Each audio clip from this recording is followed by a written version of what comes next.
The road had been wrong from the beginning.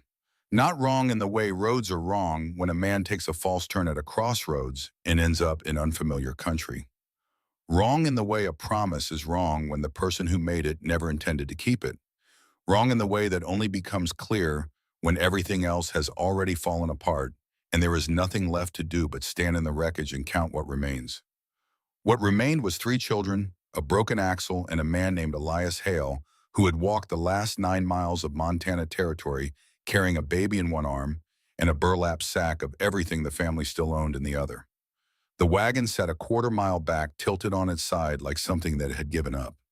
The left rear wheel had caught a buried stone 2 days ago and snapped clean at the hub.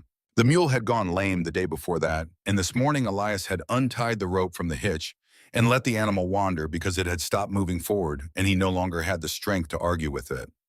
Now the plain stretched out before him, scraped pale by the season, the grass gray and brittle and hissing against the hem of his coat. The sky overhead was the color of old pewter. The mountains on the western horizon were blue and enormous and impossibly far away, as if the land itself was conspiring to keep them beyond reach. He set Silas down on a flat stone beside the road and straightened his back. The baby stirred, whimpered once, and subsided. 8 months old and already too accustomed to discomfort.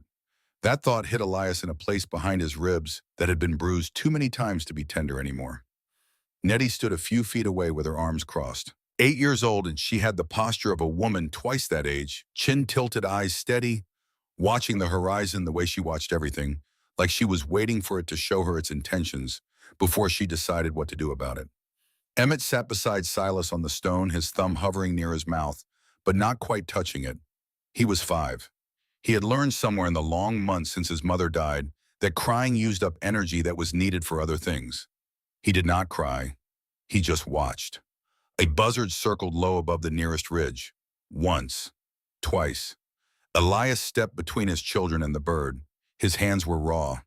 He had cut the right palm 2 days ago trying to pry a nail from the wagon's broken axle to use as a pin for Nettie's boot sole, and the wound had not closed properly. A strip of cloth from his shirt held it together, dark at the edges, still seeping. He pressed it against his thigh and looked down the empty road and thought about how foolish a man has to be to believe a printed advertisement in a church pew. The answer he had learned was not very foolish at all, just desperate enough, which was worse. He had been a school teacher in Scranton, Pennsylvania. Mathematics primarily, but also reading and geography for the younger children in the mornings when the older ones were at their lessons. He had been good at it, patient, precise. Eleanor had said he could make a quadratic equation sound like something worth caring about, which she considered a genuine miracle given her own feelings on the subject. Eleanor. He did not let himself think the name for more than a second. He had learned to do that the way you learn to not touch a wound that is still healing. You feel the edge of it, you know it is there, and you move your hand away. She had been gone 19 months. The typhoid came fast, the way it always does, the way every terrible thing does when you are not ready for it, which is always. She died before Silas was born, before she could hold him or name him or tell him the things she would have told him. Elias named the baby Silas because Eleanor had mentioned it once, half joking, on a Tuesday evening when the snow was falling outside the window and Nettie was asleep and Emmett was making a nuisance of himself with a spoon and a pot lid. She had laughed when she said it. He had kept the name. Silas was the reason he had answered the advertisement. Not entirely, but mostly, because he could manage Nettie, who was already fierce and self-sufficient in ways that frightened him sometimes. He could manage Emmett, who needed firm ground and consistent rules and someone to wrestle with occasionally. But Silas was 8 months old and growing every day toward things Elias could not give him. And every time he held the baby and felt the small body pressing trustingly against his chest, he understood with absolute clarity that love was not the same thing as adequacy. He had seen the notice tucked between 2 hymnals in the back pew of St. Mark's Lutheran on a Thursday afternoon when he had gone to return the church's copy of Longfellow and found himself staying for an hour in the empty building because it was quiet there in a way his rented room was not. A small, printed square, capable, honest man needed in Montana territory. Good family children needing a father's hand, ranch life, honest work, honest wages. Contact information for a church in Copper Bend. he had written that night. The reply came from a man named Fletcher Grimes, who identified himself as acting on behalf of the family placing the notice. The letters were warm and specific. A ranch on the north slope of a good valley. Children who had lost their mother. A situation that could benefit from a man of education and steadiness. Grimes described the landscape with the confidence of someone who lived in it, the clean air and the wide sky, and the feeling of building something that would last. He wrote about how a man who had suffered loss would find the frontier generous to those willing to work for what they wanted. He wrote about a woman who had placed the notice herself and who deserved someone who understood the weight of grief because he carried some of his own. Harlan Webb had written, too, a different kind of letter, brief and formal, from his office in Cottonwood Falls, Kansas, where Eleanor's brother had practiced law for 12 years. The letter arrived 2 months after Eleanor's funeral, after Elias had written to him in desperation, asking for any kind of help at all. Harlan's response had been 6 words long. Do not come. I cannot help. Elias had read the letter once, folded it into his coat pocket, and kept it there as a record of the world's indifference that he could refer to when he needed reminding of how things actually were. He had believed Grimes's letters because he needed to.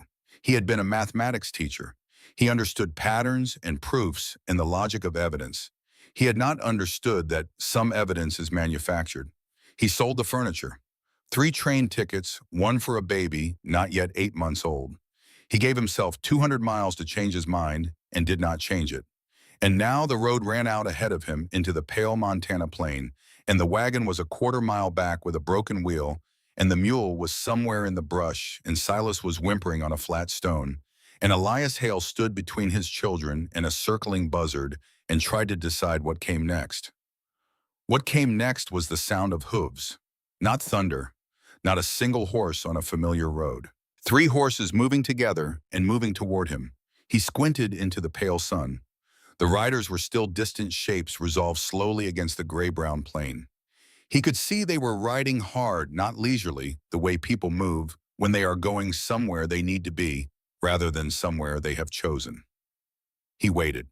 When they were close enough to see clearly, he understood 3 things in rapid succession. The first was that all 3 riders were women. The second was that the one in front was watching him with the kind of concentrated attention that left no room for any assumption about what she might do next. The third was that the youngest of the 3, the one on the right, had already opened a saddlebag and was pulling something out before the horses had even fully stopped. They reined in 20 feet from him. The lead horse was a dark bay with a white blaze, and the woman on its back was 28 or thereabouts with dark hair pulled back under a weathered hat, a jaw set with the patience of someone who had learned that patience was a form of discipline rather than a natural quality. She wore men's work clothes and wore them practically not apologetically. Her eyes were the color of a winter's sky right before snow, and they moved the way experienced eyes move quickly from him, to the children, to the broken wagon down the road to his bandaged hand, and back to his face. The woman on her left was younger by 4 or 5 years, red-haired and angular, with the kind of alertness that came from spending too much time watching for things that could hurt you. Her right hand was resting on her thigh close to, but not touching the revolver at her hip. Not threatening, just ready. The youngest came from the right side of the group. She was perhaps 20, with honey-colored hair and eyes the warm amber of creek water in summer, and she had already dismounted before anyone spoke and was crouching beside Silas on the flat stone, holding out a piece of hard bread and making the low, reassuring sounds that calm small children and frighten animals. And apparently she had learned to distinguish very little between the two. The dark-haired woman looked down at Elias from the saddle. She did not speak immediately. She looked at the children the way he had seen good doctors look at patients with attention, rather than sentiment, gathering information before forming a conclusion. She looked at his hand. She looked at the road ahead, which offered nothing in either direction. She looked at him. "Can you ride?" she asked. "Not well," he said. It was the first honest thing he had said to anyone in Montana territory, and he said it without thinking, which was why it came out true. He was tired enough for the truth to be the path of least resistance. She held his gaze for a moment that lasted longer than it should have. Then she swung down from the saddle in a single movement, efficient and without ceremony, and walked toward him. She crouched beside Silas, who had stopped crying and was staring at the bread the younger woman was offering with the focused intensity of a child who has been hungry for 2 days. The dark-haired woman checked the baby's temperature with the back of her hand against his forehead, looked at the color of his lips, looked at his fingertips. She stood, looked at Elias again. "I can carry them," she said. "All of them, if you can walk." There was no theatrical kindness in it, no performance of charity. It was a statement of logistics offered by someone who had assessed a situation and was acting on the assessment. He recognized the tone. It was the tone of a person who had been in enough hard circumstances to know that sentiment was something you felt quietly and efficiency was something you did out loud. He nodded, she nodded, and that was the entirety of the negotiation. Her name was Clara. She told him this on the trail between organizing the loading of the children onto the horses and managing the logistics of 3 extra people with a mule string that did not include a mule. She had a younger sister named Willa, who rode on the right and had still not spoken a word to Elias, and a youngest sister named Rowena, who had given Silas half of her own supper portion without being asked, and was currently riding with the baby settled against her chest like she had done it 1,000 times. He walked. 5 miles at first, then 6. Then the afternoon light began to angle low and gold across the plain, and the mountains drew closer, and the road narrowed through scrub oak and sycamore into something that felt less like a route and more like a choice. Clara did not ride ahead. She kept her horse at a walk beside him. Not for conversation. She did not push for conversation. She walked beside him the way a good working dog walks beside someone present and alert and not requiring anything in particular.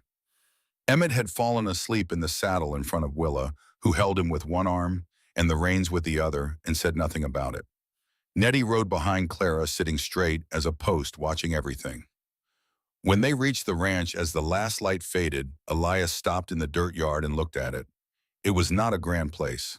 The main cabin was weathered solid, built by someone who understood that the point of a wall was to keep weather out rather than to impress anyone. The barn was larger than the house. There was a smokehouse, a root cellar, a chicken coop, a long lean-to along the south side where firewood was stacked high and neat. A fence line ran straight to the creek and back, and even in the failing light, he could see it was well maintained. No gaps, no sagging posts. Someone here worked with purpose. "That is the house," Clara said. She said it the way people say things they have said many times before without needing to invest the words with anything extra. It looked like a question to Elias, the first honest one the territory had offered him. She put Elias and the children in the east room of the main cabin, the one that had a second cot along the wall that she set up without asking. She made the arrangements the way she did everything quickly and without wasted motion, and then she showed him the Kiro lamp, the water bucket, the necessary facilities behind the barn. She told him supper was at 6. He expected her to ask questions. She did not. She turned and went back into the house, and Willa went with her, and Rowena lingered only long enough to hand Nettie a clean cloth and a bar of lye soap and point toward the creek. Elias sat on the edge of the cot after the children were settled and the lamp was burning low, and tried to understand what kind of person does what Clara Whitford had just done. He could not figure it out, which was the first interesting thing that had happened to him in 19 months. He reached under the cot to push his saddlebag into the corner, and his fingers touched something that was not floorboard. A box, tin by the feel. He pulled it out into the lamplight. It was a small thing, the kind of box that might hold buttons or thread spools. The lid was not locked. He lifted it and looked inside. A christening bonnet, handmade, stitched in white cotton, with careful small stitches along the hem. Folded with the precision of someone who has folded the same item many times, who has made a ritual of the folding, because the folding is the only ceremony left. Beneath it, a piece of paper once folded into a tight square and unfolded so many times that the creases had gone soft. And beneath the paper, a small bird carved from pine wood, no larger than a thumb, the grain of the wood worn smooth from handling its wings, folded close to its body, in the posture of something that has been held many times by hands that needed to hold something. He did not read the paper. He looked at it long enough to see that the handwriting was a man's, and that the ink was faded nearly to nothing, and that there was a name written there and a number and a month and a year. He did not read the name. Some things are not yours to read. He placed the bonnet back in the box, folded the paper back the way it had been, laid the carved bird beside the bonnet where it had lain, closed the lid, pushed the box into the exact corner of the exact shadow where it had been. He went to check on the children. Silas was sleeping. Emmett's thumb had found his mouth. Nettie lay on her back with her eyes open, looking at the ceiling. He sat beside her on the edge of her cot. She did not speak. He did not speak. After a while, she reached out and took his hand, and they sat there together while the wind moved against the walls of the cabin and the fire in the stove in the next room crackled softly and the night settled in. He was still there when she fell asleep. He let go of her hand carefully and went to lie down.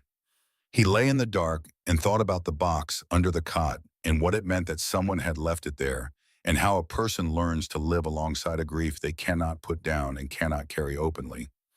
He did not sleep for a long time. In the morning, Clara was already at the fence line when he woke. He heard the hammer before he saw her. A steady, rhythmic sound unhurried the sound of someone who has learned that the work goes faster when you do not rush it. He pulled on his coat and went out. She was replacing a post that had worked loose from the frost. She had already set the new post in the hole and was driving it with a mallet, the kind of work that required the whole body. She moved with the total physical competence of someone who has done this work since childhood, who has no need to think about the mechanics because the mechanics have long since been absorbed into muscle. He walked over. She did not slow. "What needs doing?" he asked. She pointed down the fence line without breaking her rhythm. "Wire needs stretching on the east side, staples in the bag by the post hole." He was not a rancher. He had never stretched fence wire in his life. He said none of this. He picked up the bag and went to the east section and figured it out by looking at what was already done and doing the same thing, which is how he had always learned, by beginning with what was already true and working forward. He made a mess of the first 30 feet. The wire was not taut the way hers was. He went back and did it again better. The second time it held. He worked until mid-morning, and then Rowena appeared with coffee in a tin cup and a piece of cornbread, and she handed both to him without fuss and went back to the house. He ate standing up, looking down the fence line at the mountains, and felt something he had not felt in 19 months. Something that might have been the distant edge of belonging, the way you feel a fire's warmth before you can see the fire itself. He found the account books that afternoon. He found them because Clara left them on the kitchen table when she went out to check the cattle, and he sat down with them out of habit, the way you sit with a puzzle that has been left in front of you. He was a mathematics teacher. Numbers spoke to him the way other things did not. He had been reading for 20 minutes when he saw it. The interest was wrong, not a rounding error, not a small clerical mistake. The rate applied to the loan from Fletcher Grimes was wrong in a very specific way, a way that would compound each month until the principal appeared 3 times larger than it was, which would make the debt appear unpayable on a timeline it should not have been unpayable on. It was the work of someone who understood how numbers looked to someone who did not understand them. He sat with it for a long time. When Clara came back, he was still at the table. "There is a problem with the account book," he said. She looked at him. She did not move toward the table. She waited. "The interest rate Grimes is applying is not what the contract states." He set the book in front of her and pointed to the columns. "The result is that the debt appears larger than it is and the timeline is shorter. If you paid what the contract actually requires, you would have 7 more months than you currently believe." She looked at the columns. Her face did not change. She looked at them for a long time. "You are certain," she said. It was not quite a question. "I taught mathematics for 11 years. "Yes," a silence. Then, in a tone that held neither gratitude nor particular surprise, just the flat acknowledgement of a person who has learned to verify before celebrating, "I will need to see the original contract." He nodded. That seemed right to him. That evening, Wade Cutter arrived back from wherever he had wintered. He came on a gray horse with a bedroll behind the saddle and the squinting, assessing expression of a man who spent most of his time outdoors and had decided long ago that his first impression of a person was as reliable as any subsequent one. He stopped when he saw Elias. His eyes moved from the wire-rimmed spectacles to the coat that was not a work coat, to the hands that were cut and healing, but did not have the developed calluses of someone who had worked outdoors for years. His eyes moved to Clara. "What did you bring home?" he said. Not hostile, just direct. The directness of a man who had never seen any point in going around something that could be approached straight ahead. "Someone who can read a contract," Clara said, and went into the house. Cutter looked at Elias for another moment. Elias did not look away. He was not going to prove anything by looking away, and he was not going to prove anything by making a speech, and he was too tired for either. So he just met the man's eyes with the straightforward steadiness of someone who had nothing to hide and also nothing particular to announce. Then Cutter walked his horse to the barn, and the moment ended, and that was that. 4 days passed. Elias learned the rhythm of the place by watching and doing and being corrected by the ranch's objects rather than by its people. The stove drafted from the left in the morning and the right in the afternoon. The barn door had to be lifted slightly when you opened it, or the latch would not seat. The creek ran shallow on the north side, and you had to step wide to cross in the dark. He learned Rowena first. She was easiest. She was the kind of person who had no talent for suspicion and did not bother to cultivate one. She brought him coffee without being asked, answered his questions about the ranch's history without apparent agenda, and occasionally appeared at the barn door to watch him attempt whatever he was currently attempting to learn with the patient, encouraging expression of someone watching a child try to swim for the first time. He learned Willa by understanding that she was not going to meet him part way and did not intend to. She watched him with the sharp attention of someone cataloging evidence, and if she was collecting evidence against him, she was at least thorough about it. He did not try to charm her. He suspected that charming Willa Whitford was not a project that any reasonable person would undertake on a limited timeline. He learned Clara slowly, not because she concealed herself, but because she was fully present only in the work, and the work was vast and various, and she moved through it with a focus that left little room for anything else. He caught her in the margins. The way she checked on the children when she thought no one was watching. The way she paused at the sound of Silas laughing just for a moment before she went back to whatever she was doing. The way she stood at the creek in the evenings, sometimes looking at the water with the expression of someone who has a conversation they cannot finish with someone who is not there. He knew that expression. He had worn it himself standing at the window of his classroom in Scranton long after the last student had gone home, looking at the street and talking to Eleanor in the inside of his head. He did not say any of this to Clara. Some things you hold in parallel with another person at a respectful distance without ever requiring them to acknowledge the holding. On the 6th morning, he took the account books and the original loan contract into town. He sat in the back of Margaret Hensley's general store with the 2 documents side by side on the counter and confirmed what he had found. The interest rate in the account books was not the rate written in the contract. The discrepancy was not an accident. He brought the documents back and placed them on the table. Clara sat across from him and read everything. Willa stood behind her with her arms crossed. Rowena watched from the doorway. Then Clara looked up. "How much time does this give us?" "7 months. She nodded. Something behind her eyes shifted, but not her expression. "We will need it," she said. It was the first time she used the word we, and he did not call attention to it because it was not the kind of moment you annotate. The morning Fletcher Grimes came to the ranch was clear and cold. The sky, the hard blue of midwinter. Elias was in the barn adjusting a bridle when he heard the horses come up the trail. 2 riders. The sound of them was different from Clara, and the sisters different from Cutter. There was a quality to the pace that said these were horses being ridden by people with somewhere to be and someone waiting for them. He came to the barn door. The first man was heavy in the way that comes from comfort rather than labor, broad through the shoulders, with a face that had been arranged to project reasonableness and did so with the polished ease of long practice. He wore a good vest and a good hat and rode a good horse, and everything about him said he had been well fed in a land of lean people and had never questioned whether he deserved to be. His smile was large and his eyes were empty. The second man wore a deputy's badge. His hand rested at his hip without particular tension. A reminder, not a threat. The heavy man reined in and looked at the porch where Clara had appeared, and his smile widened in a way that did not reach anywhere above the jaw.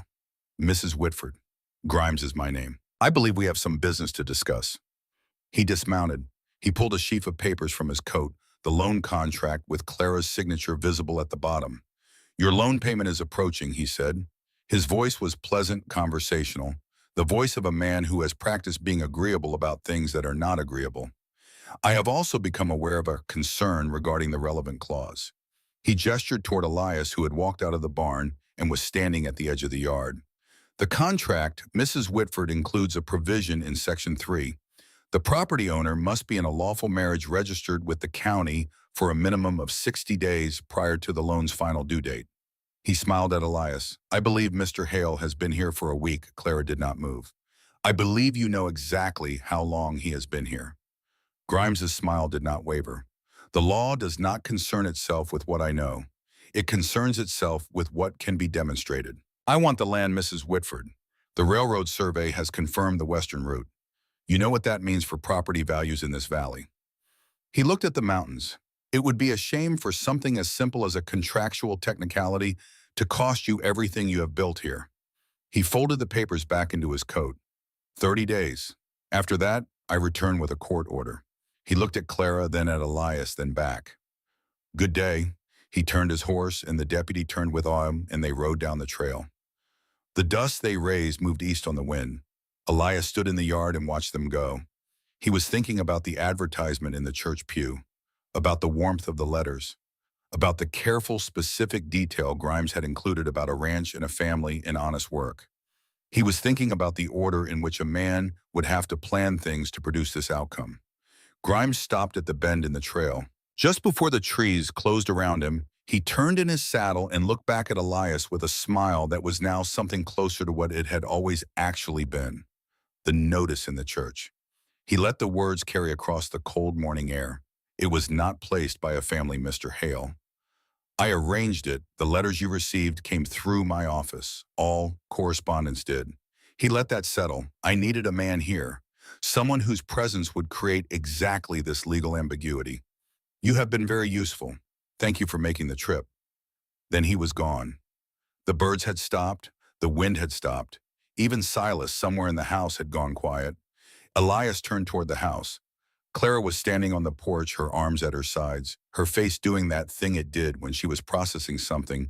Her composure was not going to let her react too visibly. Willa was behind her, jaw set, and for once there was nothing in Willa's eyes that looked like judgment of Elias. There was something that looked more like fury at something else entirely. Rowena had come to the door with Silas on her hip. The baby was gnawing on his fist. He did not understand any of what had just happened, and his indifference to it was the most comforting thing in the yard. Elias walked to the porch steps. He stood at the bottom of them and looked up at Clara. She looked at him for a moment. Then she said in a voice that was steady and direct, and entirely without the performance of either anger or despair, "Are you willing to stay and fight, not for me? He looked at you.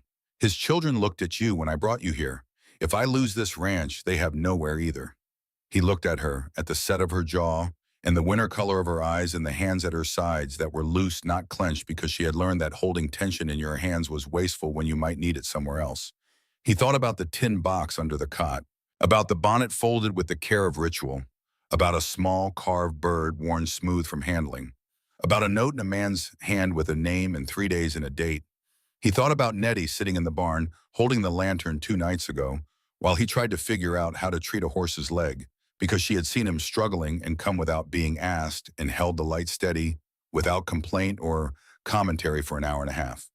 He thought about the advertisement on the church pew and how he had believed it because he needed to, and how needing something badly enough had never once in the history of human experience made it true. Then he stopped thinking about those things and stood in the cold dirt yard of a ranch in Montana territory that was not his but might become something, and he made a decision. Yes, he said, for all of them. Clara held his eyes. One nod, slow and certain. Then we have work to do, she said, and went inside to begin. Winter came to the Montana territory the way trouble always finds good people. Without announcement, without apology, settling in with the quiet certainty of something that has been planned for a long time. The first hard frost came in the second week. By the third, the creek had slowed to a near crawl at its edges, ice forming in thin plates that cracked under the weight of the boot. Elias stacked firewood alongside Clara, hauling split logs from the pine stand on the north slope, building a wall of fuel against the south face of the cabin that grew taller each day. He was better at the hauling now than he had been in the first week. His hands had hardened slightly around the blisters. He was still not a rancher, but he was no longer entirely useless, which was the first real achievement he had managed in Montana, and he considered it respectable progress. They rode into Copper Bend on a Thursday for supplies. Clara drove the wagon. Elias sat beside her on the bench with a list of things they needed and the account ledger under his arm, because there were calculations to discuss with the feed merchant about the season's pricing. Willa rode alongside on horseback. She did not come for company. She came because she did not trust the town not to give her sisters reasons to need backup. The main street was everything Elias had seen in every small frontier town he had passed through on his way west. Packed dirt buildings leaning into each other along both sides. A saloon with fresh paint that made everything around it look shabbier. By comparison, a church with a crooked steeple and a general store whose sign said Hensley Dry Goods in faded blue letters above the door. He helped Clara down from the wagon bench. She took his arm briefly for the step and released it as soon as her feet were on solid ground. It was a practical gesture, not a warm one, but he noticed that she had accepted it rather than managing the step alone, which she clearly could have done. Inside, Margaret Hensley was a solid woman with silver-streaked hair and the kind of face that has stopped making apologies for being direct. She greeted Clara by name and began pulling items from behind the counter without needing the list. She looked at Elias with the assessing gaze of someone who has lived in a small town long enough to have seen several versions of every type of person. "This is Elias," Clara said. "Elias Hale." "Pleased to meet you," Elias said and meant it. Margaret studied him. Then she turned back to the shelves. "Clara, he said your name right. I have known 3 men in this town who could not be troubled to learn their wives' first names in the first month of marriage. That is something." He was not sure whether to be encouraged by the low bar or unsettled by it. He decided encouraged. He was examining the prices on a shelf of lamp oil when the door opened and the temperature of the room changed, not from air, but from something more social. A woman walked in who wore her social position the way other women wore cameos, as something attached to the front of her that announced what she thought of herself before she had to trouble anyone with words. She was 50 or thereabouts, thin and precise, dressed well enough for Sunday in what was still a Thursday. Behind her came 2 other women flanking her at a slight remove, the way attendants do. Edna Pruitt. Margaret said, her voice careful and neutral, in the way of someone who has long since learned to be neither friend nor enemy to certain people. Mrs. Pruitt stopped when she saw Clara. Her eyes moved over Clara from boot to collar with the comprehensive efficiency of someone who has decided already and is only gathering specific evidence. Then they moved to Elias, then back to Clara. "So this is the arrangement," she said. The word arrangement did all the work her face declined to do. "This is my husband," Clara said. Her voice was level and exact. "Of course," Mrs. Pruitt's smile was the kind that is installed rather than felt. "How nice for you, Clara, after everything." She turned to her companions. "We all know how difficult it has been for her, do we not?" Elias looked at the woman. He thought about several things he could say, things that would be satisfying in the short term and useless in every practical sense, and set them aside. "I understand you have some influence in Copper Bend." "Mrs. Pruitt," he said. He said it pleasantly in the tone he used for students who had not done their work and thought being personable would substitute for it. She looked at him. Something shifted in her expression, not much, just the faint recalibration of someone who expected a schoolboy and has encountered instead a teacher. "My husband is the county judge," she said. "That must be a great responsibility for you both." He held her gaze easily without aggression, the way you hold a door open as a courtesy rather than a contest. "The woman he married is someone this town is fortunate to have in it. I hope you have noticed." He turned back to the shelf and continued examining lamp oil prices. There was a small silence. Then Mrs. Pruitt said something to her companions too low for him to hear, and they moved to the back of the store and the temperature normalized. Margaret appeared at his shoulder. She murmured low and quick, "Grimes has been telling everyone the marriage is a fraud. Edna carries the message.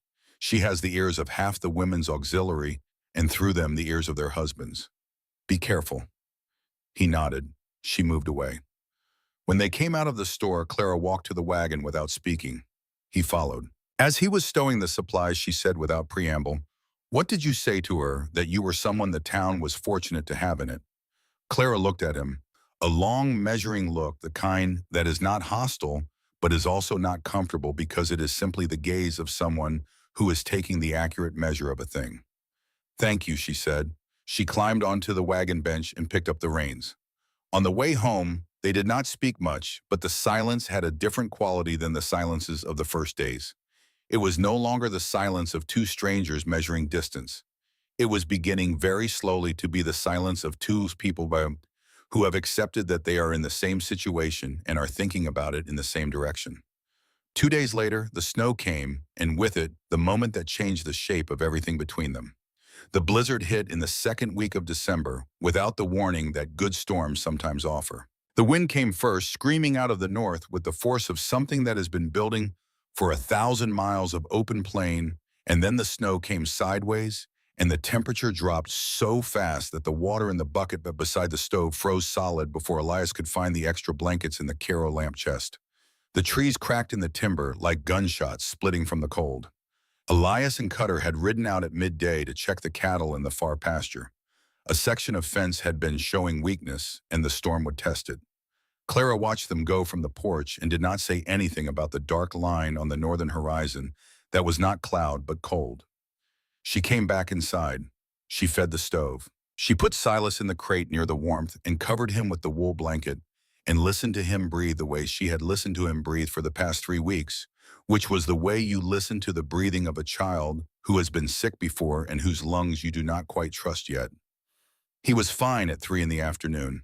At 5 he coughed, not the short, dry cough of dust, a deep, wet, rattling sound that came from somewhere in the chest where coughs should not live. Clara crossed the room and put her hand to his forehead before the sound had finished. His skin was burning. She knew. Not from any book. From the same place a woman knows when the weather is about to change, or when a fence post will not hold, or when someone is lying to her from years of paying attention to how things actually are without the softening filter of how she wished them to be. Silas needed a doctor.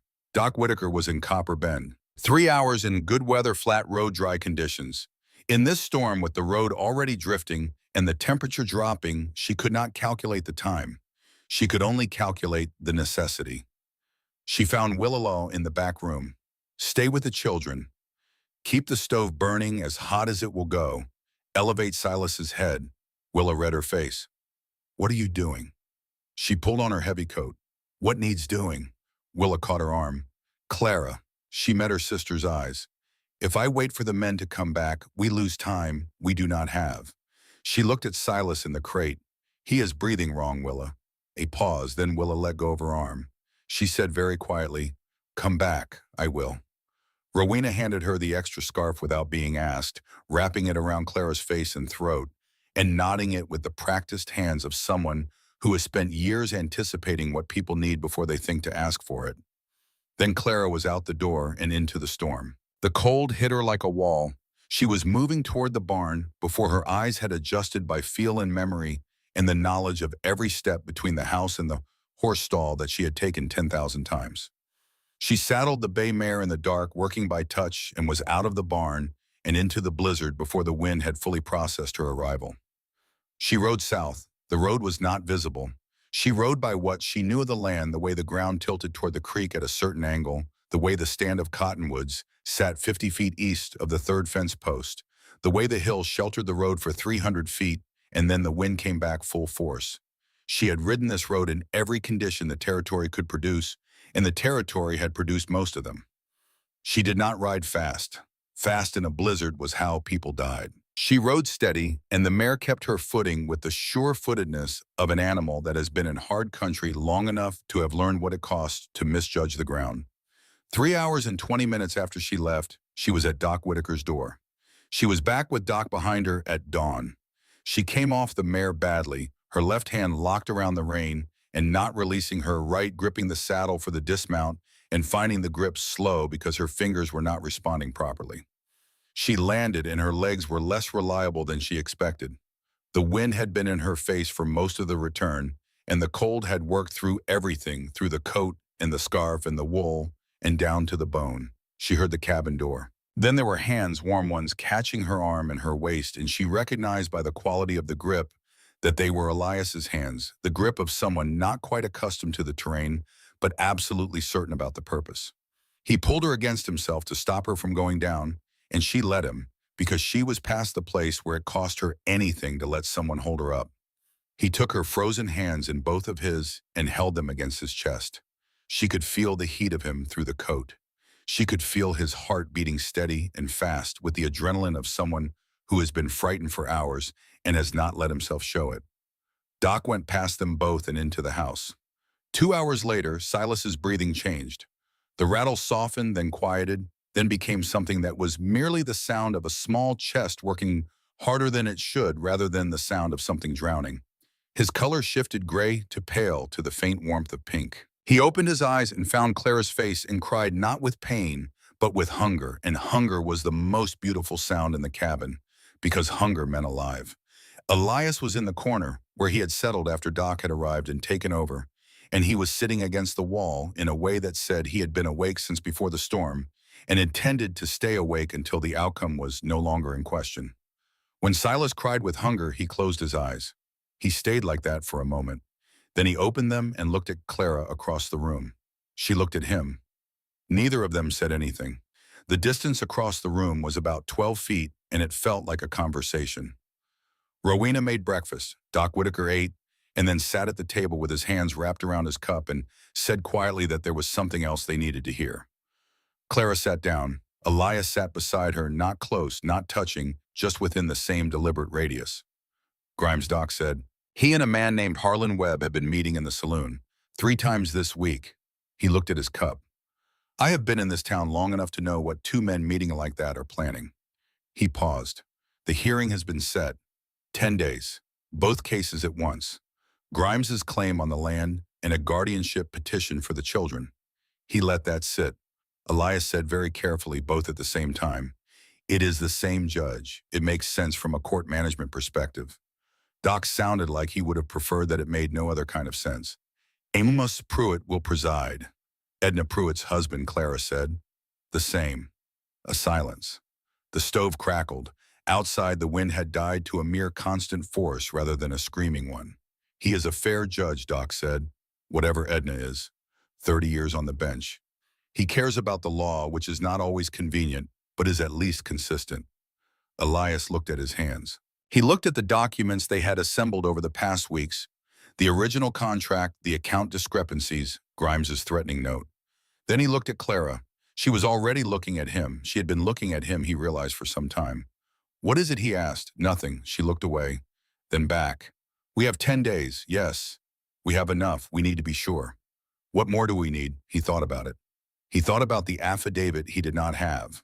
The medical documentation clearing his name from the accusation Harlan was planning to use about Eleanor's death, the implication that he had been negligent, that he had been absent at a crucial moment. He had been absent. He had been at the pharmacy because the doctor had told him to go, because Eleanor herself had told him to go. But he had no document confirming this. He had only his word, and his word was worth exactly what a court decided a widowed school teacher's word was worth when it contradicted the claims of a lawyer from Kansas. "I need to go," he said. Clara looked at him. "To get the medical documentation. A sworn statement from the doctor who attended Eleanor. That doctor is in Scranton. The county records office in Billings has a registry of affidavits. If the doctor files through a licensed notary and sends it to the registry, it can be in Billings within 2 days by telegraph confirmation." He had been thinking about it since he understood what Harlan was planning. He had been mapping it in the same methodical way he had mapped the solution to the accounting discrepancy. Find the fact, find its source, find the chain that connects the source to the place where it needs to be presented. "You would leave now," Clara said. 3 days before the hearing, I would be back in 2. She looked at him for a long time. The fire in the stove had settled to steady coals and the light was orange and constant, and in it her face was very still. "All right," she said. Doc Whitaker stayed 3 days checking on Silas and keeping the household steady with the quiet competence of a man who has spent his life being useful in difficult circumstances. When the baby was clearly on the mend, Doc wrapped his hands against the cold and rode back to Copper Bend, promising to return if needed. The house felt a degree quieter after he left. Elias got up at 3 in the morning. Clara was awake. He did not ask how he knew. He simply knew the quality of the dark that has another person in it. He pulled on his coat, checked his boots, went to the table where he had placed the papers he needed. On the table, he wrote, "There is something I must do before I can stand beside you at that hearing. I will be back. Trust me. E.H." He hesitated over the note for a moment. Then he left it on the table with a stone on top of it, which was where all their notes went, and went out to saddle the horse. The cold was absolute, and the stars were hard and distant, and the road south was a pale line in the darkness that he had learned well enough to follow. He was gone before the house lights came on. Clara found the note at 4:30 when she came to start the fire. She read it. She read it again. She stood at the table with the note in her hand for a moment that contained more things than she could name, and then she folded the note and put it in her pocket with the other papers she was keeping, and she sat down and pulled the account ledger toward her and the contract in the stack of notes she had been building for 10 days, and she began to write. Willa appeared in the doorway an hour later. She looked at the empty peg where Elias's coat normally hung. She looked at Clara. He went to get something. We need, Clara said. She did not look up from the page. A pause. You believe that? Clara stopped writing. She put down the pencil and looked at her sister. I believe he is going to come back, she said. I do not say that because I need it to be true. I say it because it is. Willa was quiet for a moment. Then she sat down on the other side of the table. She reached past Clara and picked up a second pencil from the cup on the shelf. What do you need me to copy, she said. They worked until past noon. On the second night, the house was quieter than usual. The children slept. Rowena sat with her mending by the stove. Clara was still at the table and the candle had burned low when she noticed something on the small shelf beside Elias's empty peg. A pair of thick ranch work gloves, the heaviest ones from the barn supply, placed squarely on the edge of the shelf where they would be seen. Not her gloves, not Rowena's. Willa's handwriting was not on them, but Willa's intention was. Clara touched the gloves. She left them where they were. That night, after Nettie and Emmett had gone to bed, and Rowena was sitting with Silas and the house had gone to the quiet that comes after a full day of necessary things, Willa appeared in the kitchen doorway with 2 cups of coffee and sat down across from Clara. She did not say anything for a while. Clara did not push her. With Willa, you waited. Pushing produced a version of Willa's thinking, not the actual thing. The first week he was here, Willa said finally, I watched him try to drive a fence post. It took him 40 minutes. He had to rest twice. He got the post in crooked. Clara nodded. She had seen it. He went back the next morning, pulled the post out and reset it, by himself before anyone else was up. I checked the line that afternoon. His section was the straightest on the whole fence. Clara wrapped her hands around her cup. I still do not entirely trust him, Willa said. I know, but I think he is going to come back. Clara looked at the table, at the stack of papers she had organized, numbered and tied with kitchen string, at the pencil stub worn to a nub. So do I, she said. The next 2 days passed in the particular way that days pass when you are waiting for something. Slowly in the forward motion, fast in the accumulation of anxiety, Clara worked. She cleaned the barn and mended harness and checked the cattle and did the accounts and reorganized the root cellar. She did all the work there was and then found more work. The children gave her something else to focus on in the evenings. Nettie read aloud from the geography book she had borrowed from Margaret Emmett, demonstrated his new ability to carry water without spilling more than a quarter of it. Silas pulled himself to standing against the edge of the cot and grinned with the ferocious pride of someone who has just discovered that upright is possible. Cutter said very little, but he was present, and presence she had learned over the years was its own form of statement. On the second night, she could not sleep. She got up and lit the lamp at the lowest wick and went to the kitchen. She sat for a long time with the lamp and the papers and her own thoughts. Then, without quite deciding to, she pulled the tin box out from under the cot where she had left it for safekeeping since the night she had moved her things around to accommodate the children. She opened it. The bonnet, the note with James's name, the small pine bird, its grain worn smooth by hands that had needed to hold something through the long years of a grief that did not go anywhere on its own. She placed the bird in her palm. Seth had carved it in the days he spent waiting the last days before James arrived, and finished it the day the baby came and did not stay. She had found it in his coat pocket the morning after the burial, smooth and warm from being handled. She had kept it because it was the last thing his hands had made. She had put it in the box because the box was where she kept the things that were too heavy to carry in the open but too important to set entirely down. She placed the bird back, closed the box, slid it to its corner. She went back to bed. She slept. At mid-morning on the third day, she was in the barn checking the mare's left foreleg, which had been showing a small heat for a week when she heard the horse. One horse.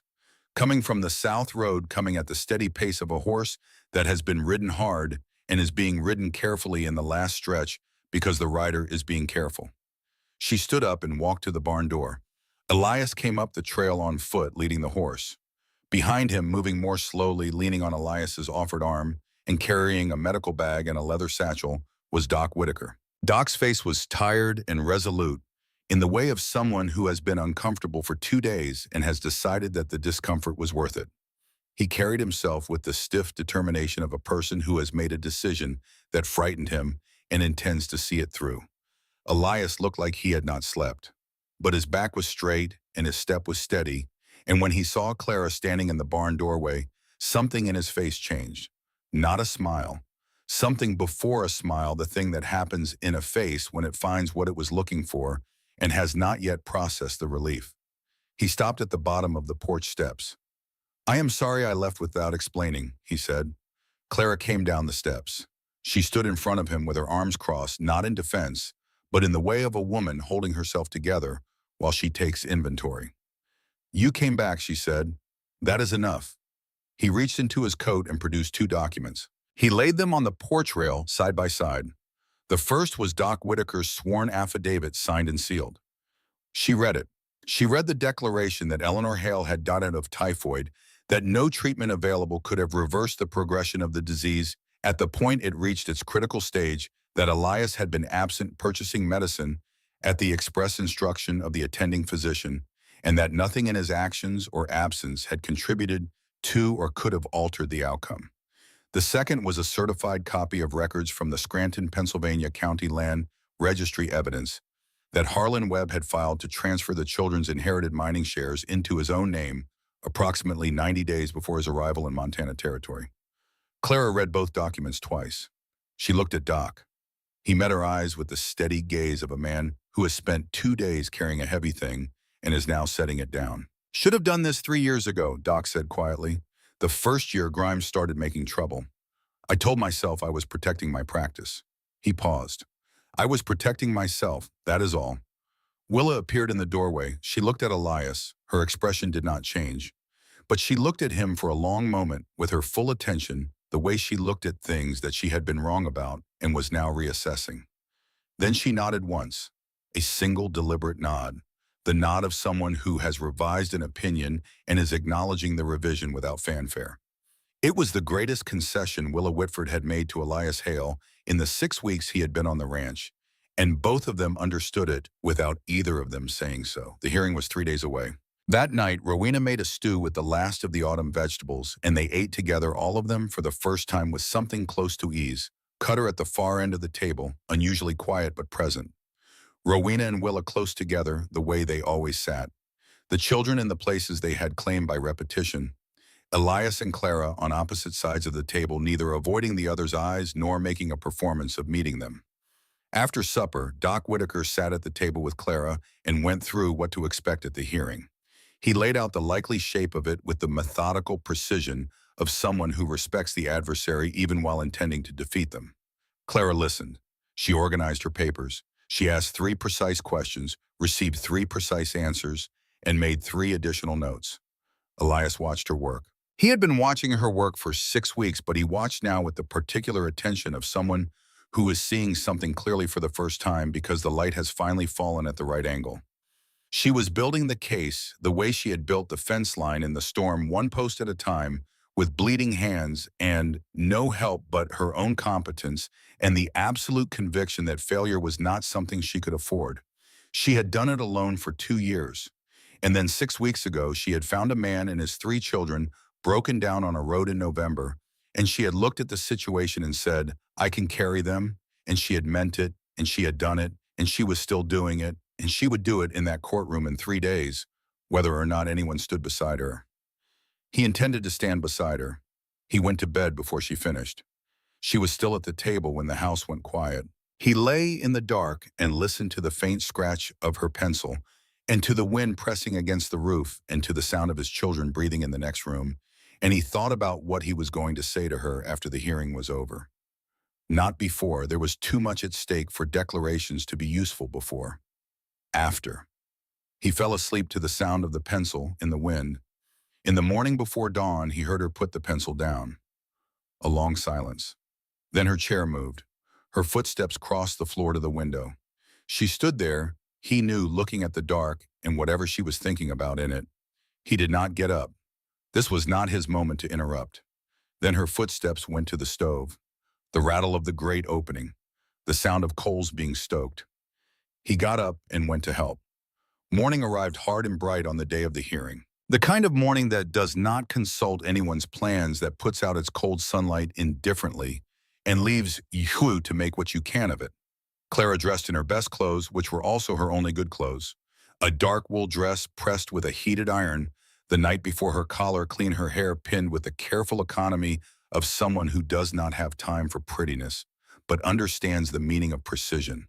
She looked like exactly what she was, a woman who had walked a hard road and arrived at a hard day and intended to walk through it.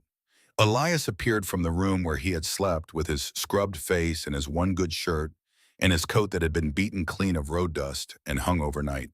He had trimmed his beard. He had combed his hair. He had the look of a man who has put on his best for an occasion that requires it and wears it without apology. Cutter met them at the trail.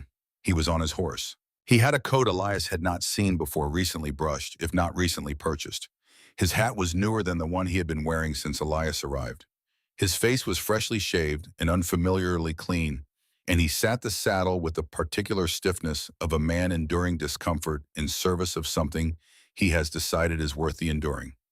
Clara looked at him. "You do not have to do this." Cutter shifted in the saddle. He was not a man who made speeches. He was a man who had opinions he expressed through action and trusted other people to interpret correctly. "I have watched you fix fence in a blizzard with your hands bleeding," he said. He cleared his throat. "Pull a calf in the dark when neither of us were around to help." He paused. "I have watched you leave in a storm for a baby that is not yours by blood and come back half frozen and not say a word about it." He looked at the mountains. "If this court needs someone to say something true about what you are and what you have built here, I will say it." He put his hat back on. "Under oath if they put it in front of me." Clara could not speak for a moment. She nodded. That was sufficient. They rode to town together. All of them. The wagon with the children and Rowena Willa on horseback on one side, Cutter on the other, Clara, driving Elias beside her on the bench. 5 adults and 3 children on their way to a courtroom in a small Montana town, carrying between them a stack of documents and whatever the truth was worth, in a room with a judge and 2 men who were planning to take everything. Copper Bend's courthouse was on the south side of the square, a plain white building with a flagpole and a certain gravity that came from the things decided inside it over 30 years of territorial law. The territorial flag hung still in the cold morning air. The gallery was full by the time they arrived. Word had moved through the town the way it always did in small places, on currents of curiosity and genuine concern and the basic human instinct to know how stories end. Elias recognized faces from the street, from the general store, from the church they had attended once on a Sunday 2 weeks after his arrival. He saw the women who had greeted Clara warmly after that service, the widow Morrison and her children, the school teacher, Alice Thompson, the women who had known Clara for years and who knew the difference between who she was and what the town said she was. They were here. He noted them. They mattered. Fletcher Grimes sat at the plaintiff's table on the right, with a thin man in spectacles who was the lawyer hired from Helena. Grimes was dressed for success, and the success he was dressed for was the kind that required other people to lose. His face was composed, and his hands were still, and he looked precisely like what he was, a man who had prepared for this day and expected to win it. Harlan Webb sat at a separate table also on the right. He had his leather briefcase open before him, documents arranged in meticulous rows. He had the focused abstraction of a man who has organized his thinking to exclude anything that might complicate it. Clara walked to the respondent's table on the left. She placed her papers on the table. Kitchen string around the stack, a pencil stub in her pocket. Elias sat directly behind her in the gallery. Nettie, Emmett, and Silas sat with Rowena 3 rows back. Nettie sat straight with her hands in her lap. Emmett's eyes were wide and solemn. Silas was asleep against Rowena's shoulder, breathing the easy, untroubled breath of a child who has no idea that the room around him is deciding the shape of his future. Judge Amos Pruitt entered through the side door. Tall, thin, in the way of a man made lean by time and discipline, white-haired with a jaw that appeared to have been set in concrete at some point in his 30s and had not shifted since. He carried a leather-bound book and a gavel. He sat behind the bench and surveyed the room with eyes that missed nothing and disclosed nothing in return. He struck the gavel once. The room fell silent. "We are here on two matters," he said. "A contract enforcement claim filed by Mr. Fletcher Grimes and a guardianship petition filed by Mr. Harlan Webb. Both concern the Whitford Ranch property and the children currently in the care of Mr. Elias Hale." He looked at the table on the left. "You have no legal counsel, Mrs. Whitford." "No, Your Honor. I will speak for myself." A murmur passed through the gallery. Pruitt looked at it until it stopped. "Proceed, Mr. Grimes." The lawyer from Helena stood. He was efficient and practiced, and he presented the contract claim with the mechanical precision of someone who has decided the facts are on his side and needs only to present them clearly. Clara Whitford had entered a loan agreement with Fletcher Grimes 4 years prior. The agreement included in Section 3 a provision requiring the property owner to be in a lawful marriage registered with the county for a minimum of 60 days prior to the loan's final due date. The current occupant, Elias Hale, had been present on the property for 43 days. The condition had not been met. The loan was in default. The property should revert. He placed the contract on the judge's bench. Clara's signature was visible at the bottom. Pruitt examined the document. He looked at Clara. "Mrs. Whitford, your response." Clara stood. She stood the way she stood at a fence line in the dark with a lantern with both feet on the ground and her back straight and without looking behind her for reassurance, because reassurance was not what the situation required. She picked up her papers and stepped forward. "Your Honor," she said. Her voice did not waver. It was clear as creek water. "I signed that contract. I do not deny that. I signed it because I needed a loan, and Grimes was the only lender in the county who would extend one to a woman managing a ranch alone." She paused. "Let the room absorb that. I signed the contract that was placed before me. The contract in Section 3, as written, specifies that the property owner must be in a lawful marriage registered at least 60 days before the final due date. Mr. Grimes has read that section accurately." She placed a document on the judge's bench. "However, Your Honor, this is the original loan agreement that I signed. And this," she placed a second document beside it, "is the contract that Mr. Grimes has filed with the court." She let the pause last long enough. "Compare Section 3. The 60-day provision is not in the document I signed. It has been added. The language in my original copy ends after the sentence specifying the due date and payment terms. The language in Mr. Grimes' copy contains an additional sentence and a half that does not appear in the original. I have had 2 people with no interest in this case examine both documents and confirm the discrepancy. One is a certified accountant from the county seat.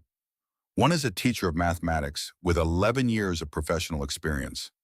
I will present their written statements if you require them." The courtroom moved. Grimes's lawyer started to stand. Pruitt waved him down with a single motion of his hand that left no room for interpretation. "Continue, Mrs. Whitford. I would also like the court to hear from Mrs. Margaret Hensley, who has operated Hensley Dry Goods in Copperbend for 22 years. Clara turned toward the gallery. Mrs. Hensley, Margaret Hensley, rose. She was not someone who performed solemnity. She simply walked to the front of the courtroom with the composure of a person who has been telling the truth her whole life and finds it no more difficult in a courthouse than anywhere else. "Mrs. Hensley," Clara said, "how many women has Mr. Grimes brought to Copperbend under loan or contract arrangements in the past 7 years?" Margaret's answer was direct. "At least 4, counting yourself." "And what happened to the others?" "2 left in the first year in circumstances that discouraged them from staying. One arrived in the spring of 1876, worked in Mr. Grimes's saloon for 4 months, and then disappeared." Margaret looked at the judge. No one saw her leave. No one heard from her again. Her name was Sarah Willows. I do not believe she left voluntarily. The room erupted. The room. Pruitt's gavel came down 3 times before the noise subsided. Grimes was on his feet. "That is a fabrication. Sarah Willows left of her own accord. She was free to go, and she went." "You will sit down and wait your turn," Pruitt said. His voice did not rise. It did not need to. It was the voice of a man who has been in rooms with loud people for 30 years and has learned that stillness is more authoritative than volume. Grimes sat down. His face was red. His hands on the table were not quite still. Is there additional testimony, Pruitt asked. Doc Whitaker was already standing. He walked to the front of the courtroom slowly with the careful step of a man who is managing both arthritic knees and the weight of what he is about to say. He set his medical bag on the floor beside the bench. He straightened up. He looked the judge in the eye, and then he said something that he had not said for 2 years, something he had been carrying inside his chest like a stone he had decided to keep rather than put down. In October of 1876, he said a young woman named Sarah Willows came to my office at 2 o'clock in the morning. She had been beaten. Her face was severely bruised, and her left arm was sprained, and she had marks on her neck consistent with attempted strangulation. He did not look at Grimes. His eyes stayed on the judge. She told me that Fletcher Grimes had attacked her when she tried to leave at his employ. She said he had told her that no one leaves. She said she believed he would kill her if he found her attempting to leave again. The room was completely still. I gave her money from my own pocket. Doc continued, I arranged for her to leave on a freight wagon that departed before dawn. I have not heard from her since. He paused. I said nothing about this for 2 years because I was afraid of what Grimes could do to my practice, to my standing in this community, to my life. He looked at his hands, then back at Pruitt. I know what that silence cost. I am telling the truth today because there is a woman in this courtroom with 3 children, one of whom she rode through a blizzard to save. Who deserves better than my cowardice? He picked up his bag, stood straight. I am sorry it took me this long, he said, and went back to his seat. The silence after that was the kind that fills a room entirely, the dense charged quiet of something that cannot be unsaid. Grimes's face had gone the color of old ash. The lawyer from Helena was looking at his documents as if they might tell him something useful about a situation that had moved far beyond contract law. Deputy Buckley, sitting near the back of the room, had both hands on his knees and was looking at the floor. Pruitt studied Grimes for a long moment. A long, deliberate, unrevealing moment of the kind that only a judge with 30 years of experience can sustain without either looking away or giving something away. Then he turned to the second table. Mr. Webb, your petition. Harlan rose. He had the professional composure of a man who argues for a living and had prepared for this and did not intend to rattle. He presented the guardianship case in measured, precise sentences. Elias Hale was a widower with no property of his own, no established income in Montana Territory, living in an irregular situation on land that belonged to someone else. The children lacked stable institutional support and access to the inheritance their father's family had established. As their uncle and nearest male relative of the maternal line, Harlan was the natural legal guardian. He would provide education and security and access to the estate's assets. He placed his petition on the bench. It was detailed. It was professional. It was the work of a man who knew the law well enough to aim it. Elias stood. He did not stand to give a speech. He was not a man who gave speeches. He was a man who understood that the most effective way to solve a problem was to identify the accurate variable. Your Honor, he said, I have 2 documents I would like to present. The first was Doc Whitaker's affidavit. He placed it on the bench. A sworn medical statement sealed and notarized confirming that Eleanor Hale had died of typhoid, that the disease had progressed beyond any available treatment at the point of crisis, and that nothing in Elias's absence or presence could have affected the outcome, that he had been absent because he was purchasing medicine as directed by the attending physician. The second document he placed beside it was the registry record from Scranton, Pennsylvania. This is a certified record from the Scranton County Land Registry, Elias said. It documents a transfer of mineral rights associated with the Hale family estate. The transfer was filed 3 months before Mr. Harlan Webb arrived in Montana Territory. The assets transferred included the mining shares that were held in trust for my 3 children. The transferee listed is Harlan Webb. He looked at Harlan. He did not transfer these shares from the children's trust to his own name with my authorization. He did not do it with any court order.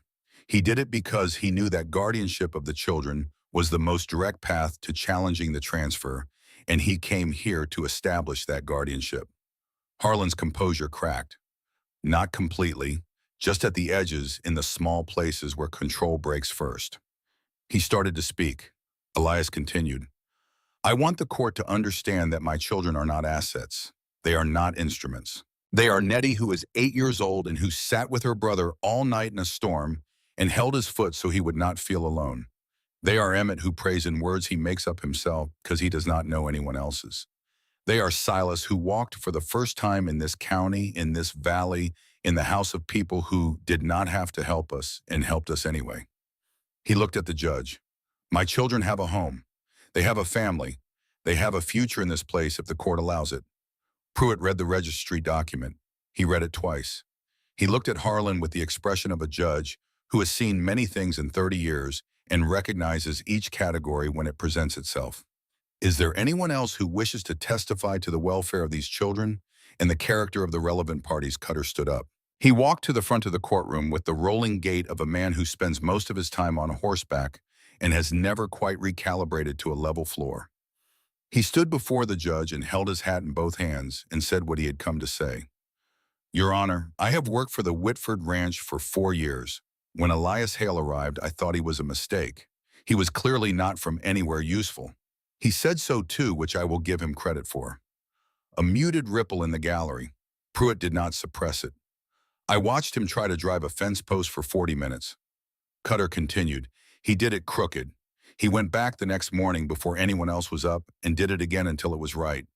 I watched him sit with a sick baby through an entire night in a storm singing to the child, not because he wanted anyone to see it, but because the child needed it. I watched him travel to Billings in 2 days to get documents that would help someone else's court case. He looked at the judge. Those children are fed and clean and safe. The eldest can calculate the weight of a steer by looking at it. The middle one carries water without complaining.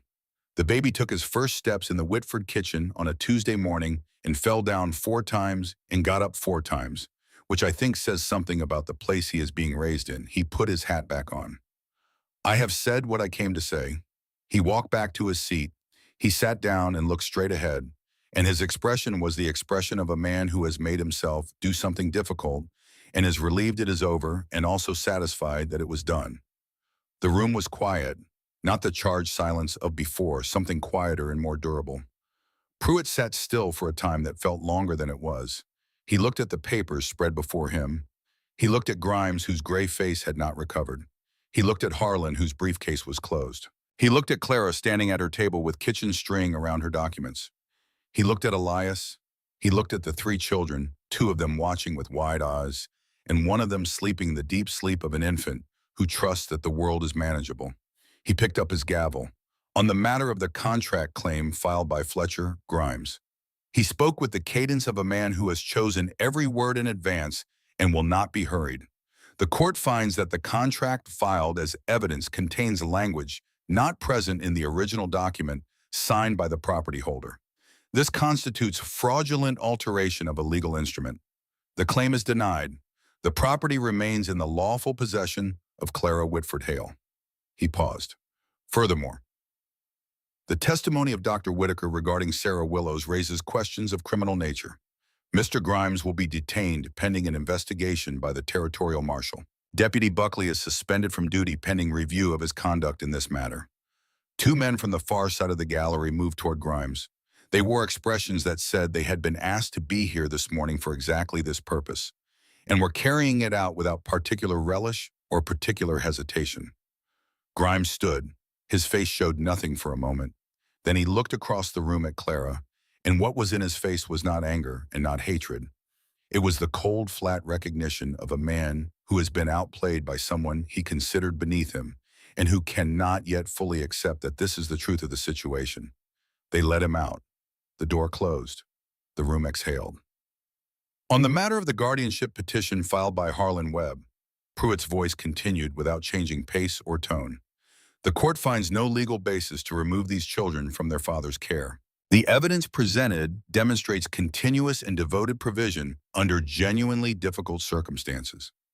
The registry document indicates that Mr. Webb's interest in custody of the children is primarily financial in nature, and that he has already taken actions to that end that exceeded his legal authority. The petition is denied. He looked at Harlan. Mr. Webb, you are related to these children by blood. That relationship and the door it opens remains. But guardianship to control an estate is not something this court will grant. If you wish to be a presence in these children's lives through legitimate means, that choice remains yours to make. The gavel came down.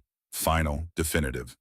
The gallery erupted in the way that galleries do when a verdict lands correctly, with voices and movement and the sound of chairs and the release of something held under pressure for too long. Margaret Hensley reached Clara before anyone else and said nothing and held on. Rowena was crying and not trying to stop.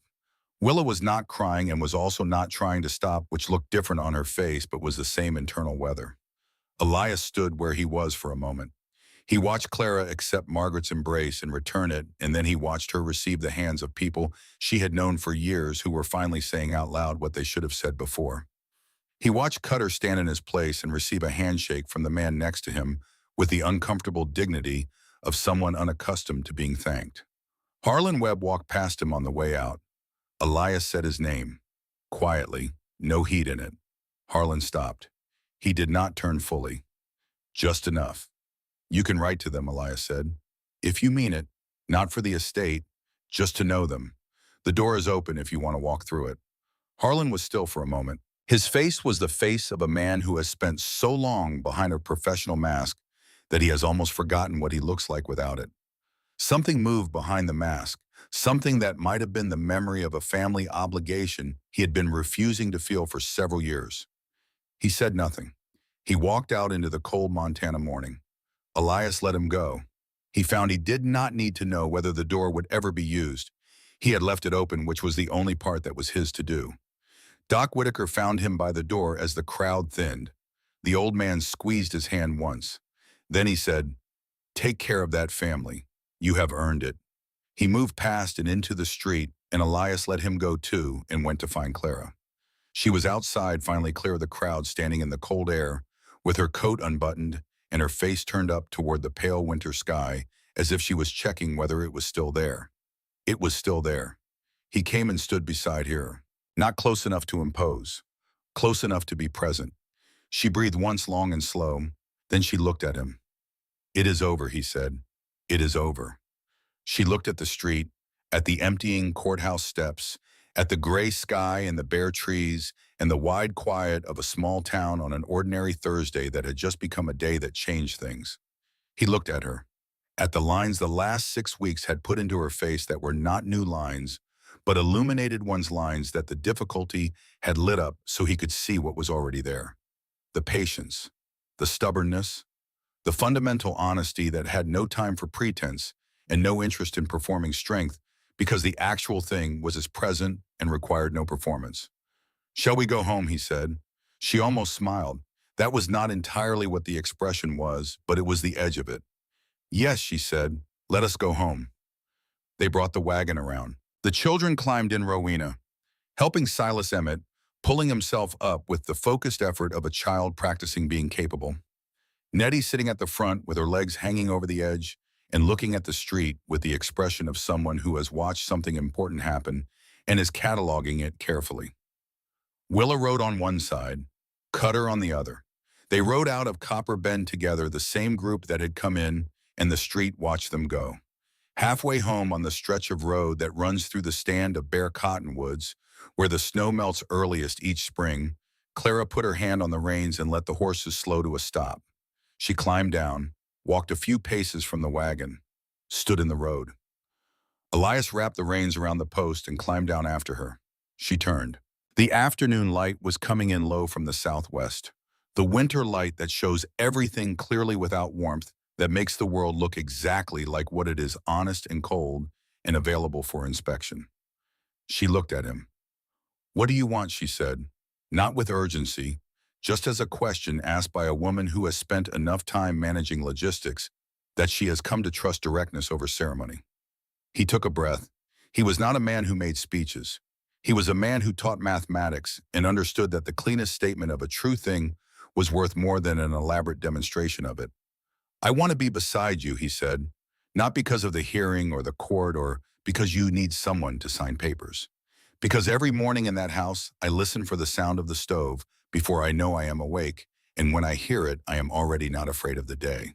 Because Nettie showed Rowena a mathematics problem last Tuesday, and I watched your face when you saw Rowena get the answer right, and I cannot stop thinking about that face. Because the children need someone, yes, but I need someone too.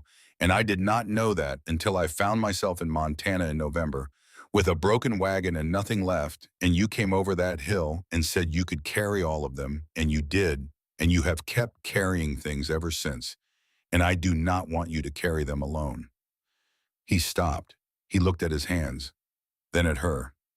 I want to marry you, not because the court said so or because the law requires it or because it is useful, because I want to, because you are the most honest person I have ever been in a room with, and I have been in a room with you in the middle of a blizzard and in front of a judge and on a porch in the dark and at a kitchen table at 4 in the morning, and you are the same in all of them. That is not a common thing. He waited. The cottonwoods were bare overhead. The snow had melted along the road in the recent days, leaving patches of brown earth and here and there the faintest suggestion of something beginning to be green. Clara looked at him. Not the inventory look. Something else. Something she was allowing herself, which was not the same as the thing she simply had. I do not need someone to carry me, she said. I know, I have watched you carry everything for 6 weeks. He met her eyes. I would like to carry some of it. Beside you. Not instead of you. She was quiet for a moment. I want the same, she said. She said it plainly without embellishment, the way she said true things. I have wanted it since the night on the porch steps in the cold when you told me you had put the bonnet back in the box without reading anything because you knew what it was, and you knew it was mine to keep. I did not let myself know that I wanted it then. I am letting myself know it now.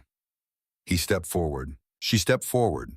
He kissed her in the middle of the road between the bare cottonwood trees with the mountains behind them in the plain, unhurried way of two people who have been arriving at something for a longer time and have finally allowed themselves to stop moving toward it and simply be there.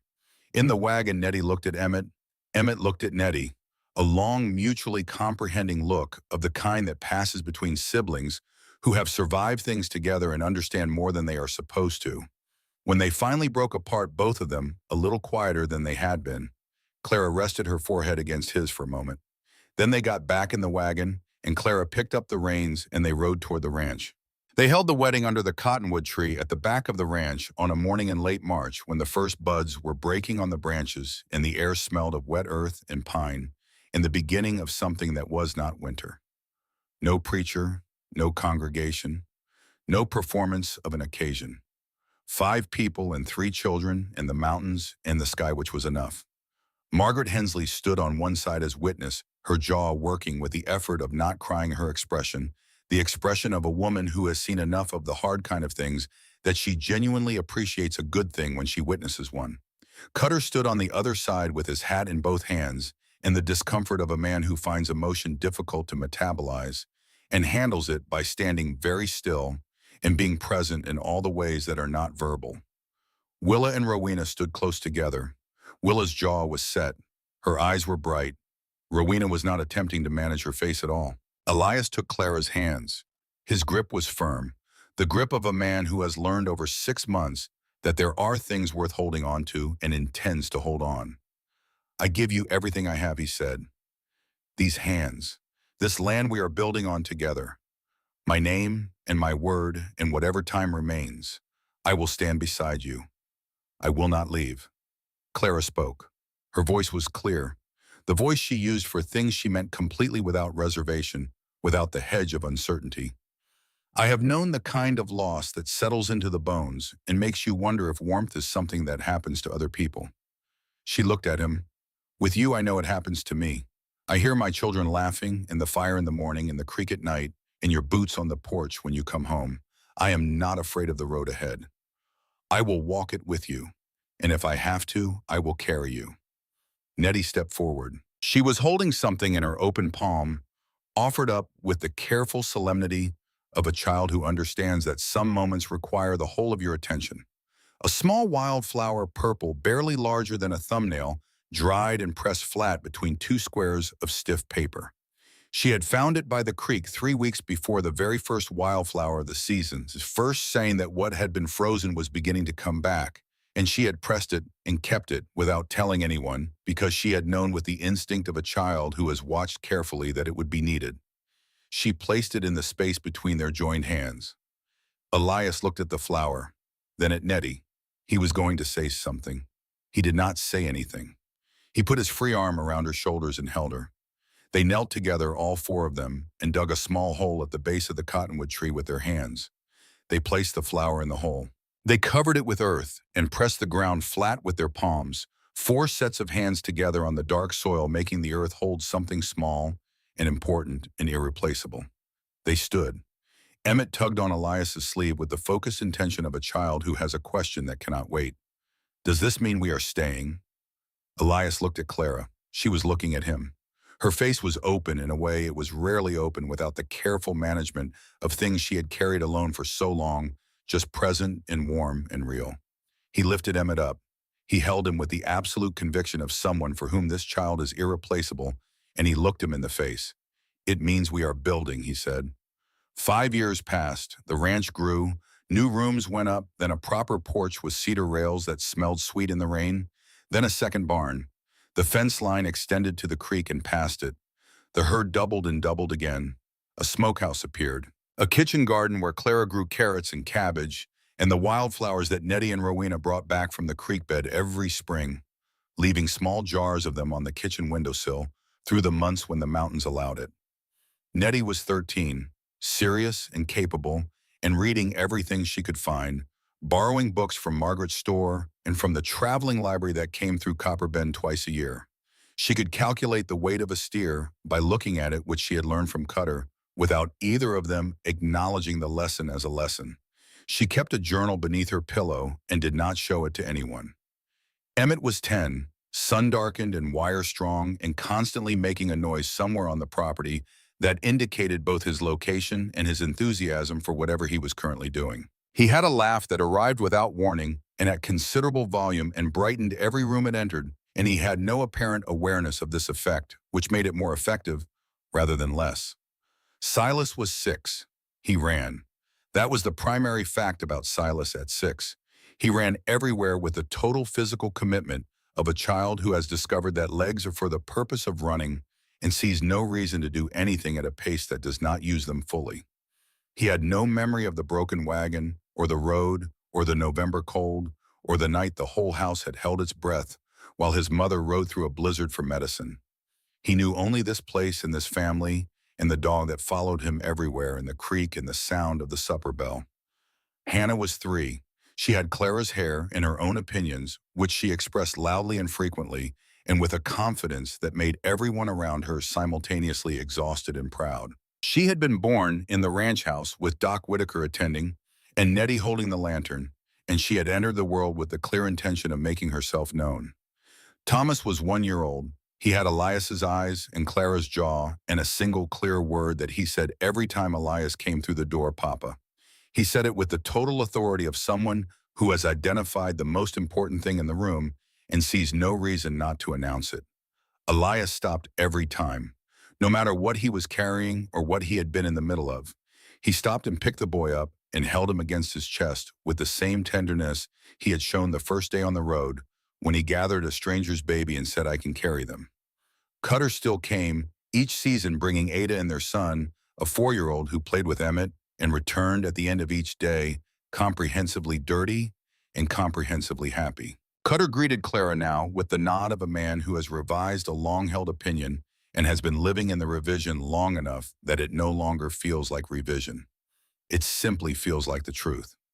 Margaret Hensley still put extra sugar in the grocery bag, still squeezed Clara's hand over the counter, still said for the children with a wink that both of them understood. Doc Whitaker came quarterly, slower now, more careful with his steps, but with the particular upright dignity of a man who had set down a burden he had carried for 2 years and had not picked it up again. He sat with the children, sometimes in the evenings, answering questions about bones and medicines and the mechanics of weather with the patient thoroughness of someone who finds teaching restores something that a long, quiet guilt had worn away. Grimes's saloon had been sold to a man from Billings who turned it into a hardware store. Grimes himself had gone to the territorial prison after the investigation confirmed not only the Sarah Willow situation, but a pattern of fraud and coercion extending back 9 years. Harlan Webb had written twice. The second letter was addressed to the children specifically. It asked about their schooling and their interests. It said nothing about mining shares or estates. Clara wrote back and told him they were well. She invited him to visit. He had not come. She left the door open because that was what she did with doors that might someday need to be walked through. Edna Pruitt had not spoken to Clara in 5 years. This had not inconvenienced anyone. Willa had taken on more of the North Pasture work riding the fence line with the same methodical attention Clara had always brought to it, the two sisters moving through the ranch with the complementary efficiency of people who have worked alongside each other long enough that they do not need to discuss who does what. Rowena had started teaching the older children their lessons in the evenings, which she was better at than she had any formal training to explain, and she continued to appear at people's elbows with coffee or a poultice or a clean cloth at exactly the moment it was needed, as if she kept a private running inventory of what the world around her was about to require. On an evening in late spring, Clara stood at the kitchen door and watched her children play in the yard. 5 of them. 5 voices and 5 sets of running feet and 5 reasons to wake up and continue building. The cottonwood tree had grown in 5 years, its roots deep and its branches wide enough to shade the whole porch in summer. Beneath it, somewhere in the earth, a dried purple flower pressed flat by 4 sets of hands on a morning when the world decided to begin again. Elias came behind her. His arms circled her waist. His chin rested on her shoulder. He smelled of pine and leather and the fresh cedar of the new porch rail he had finished that afternoon. She felt him looking past her at the yard, at the 5 children, at the garden coming up green and the fence line straight and clean and the mountains blue and permanent on the horizon, at the life they had built from a broken wagon and a dusty road in a morning in November, when she had looked at a stranger and his 3 children and decided that carrying was what the situation required. She said, "Do you remember the day I told you I could carry them all?" He was quiet for a moment. The children were shouting about something near the woodpile. The dog was barking. Willa's voice came from the direction of the barn, some instruction about the fence gate, loud and competent. "There are more of them now," he said. She turned in his arms so she could look at him, at the lines around his eyes that were deeper than they had been, at the gray at his temples, at the hands that had learned over 5 years how to build and mend and hold and stay. "Can you still carry them?" she asked. He looked at her. His eyes were warm in a way that the exhaustion and the grief and the long cold winters had not managed to change, because some things are specific enough to the person that circumstance cannot alter them. "Always," he said. The wind moved through the valley. It stirred the new green of the grass and the budding cottonwood leaves and carried the smell of earth and wildflowers and the smoke from a chimney that stood straight and true. Above the clearing, the sky was clean. No clouds, no gathering storms on the horizon. The mountains were blue and present and exactly where they had always been. And somewhere out on the long road between Pennsylvania and Montana, somewhere in the dust, in the cold, and the broken promises, the journey that had brought them here was already part of a past so far behind them it seemed to belong to someone else. It did not. It belonged to them. It had made them. And they had made something else of it, something that did not have a name but was present in the sound of 5 children laughing in a yard in the late spring light, in the feel of 2 scarred hands holding on in the shape of a life, built one deliberate day at a time by 2 people who had learned that carrying is what you do when you love something, and that love in the end is always stronger than the weight.